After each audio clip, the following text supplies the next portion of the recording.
श्लोक 31 पाठ 2 गीता का सार दूसरा पाठ। क्षत्रिय धर्म के अनुसार युद्ध करने की आवश्यकता का निरूपण। स्वधर्मंपि चावेक्ष्य न विकम्पितुमर्हसि धर्म्याद्धि युद्धाश्रयोन्यत क्षत्रियस्य न विद्यते। तथा अपने धर्म को देखकर भी तू भय करने योग्य नहीं है, अर्थात तुझे भय नहीं करना चाहिए, क्योंकि क्षत्रिय के लिए धर्मयुक्त युद्ध से बढ़कर दूसरा कोई कल्याणकारी कर्तव्य नहीं है।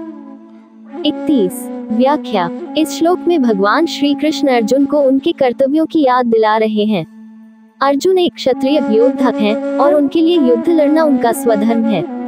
भगवान कहते हैं कि एक योद्धा के लिए धर्म पूर्वक लड़ा गया युद्ध सबसे बड़ा कर्तव्य है और इससे श्रेष्ठ कोई अन्य कर्म नहीं है। भगवान श्री कृष्ण अर्जुन को यह समझा रहे हैं कि जब कोई व्यक्ति अपने कर्तव्य से विमुख होता है तो वह धर्म के मार्ग से भी भटक जाता है। अर्जुन को अपने स्वधर्म का पालन करते हुए युद्ध में भाग लेना चाहिए, क्योंकि यही उनका धर्म है और यही उनकी सामाजिक जिम्मेदारी भी है। इस प्रकार भगवान श्री कृष्ण ये स्पष्ट करते हैं कि अपने धर्म का पालन करना और अपने कर्तव्यों को निभाना ही जीवन का सार है। व्यक्तिगत इच्छाओं, मोह या भय के कारण अपने धर्म से विमुख होना उचित नहीं है। यहाँ भगवान अर्जुन को प्रेरित कर रहे हैं कि वह अपने मन से सभी संदेह और भय को निकालकर युद्ध करें, क्योंकि यही उनका परम धर्म है। श्लोक 32 पाठ 2 गीता का सार दूसरा पाठ।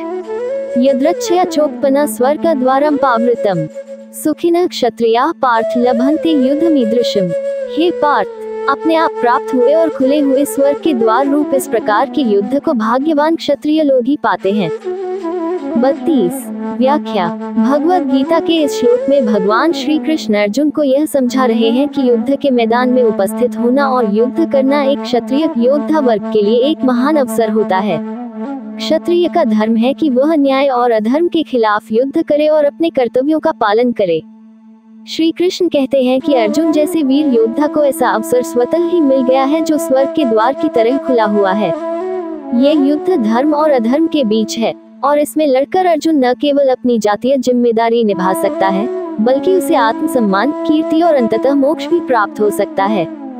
भगवान श्री कृष्ण के अनुसार ऐसा अवसर बहुत कम मिलता है और इसे प्राप्त करना सुखी और भाग्यशाली क्षत्रियों के लिए विशेष होता है।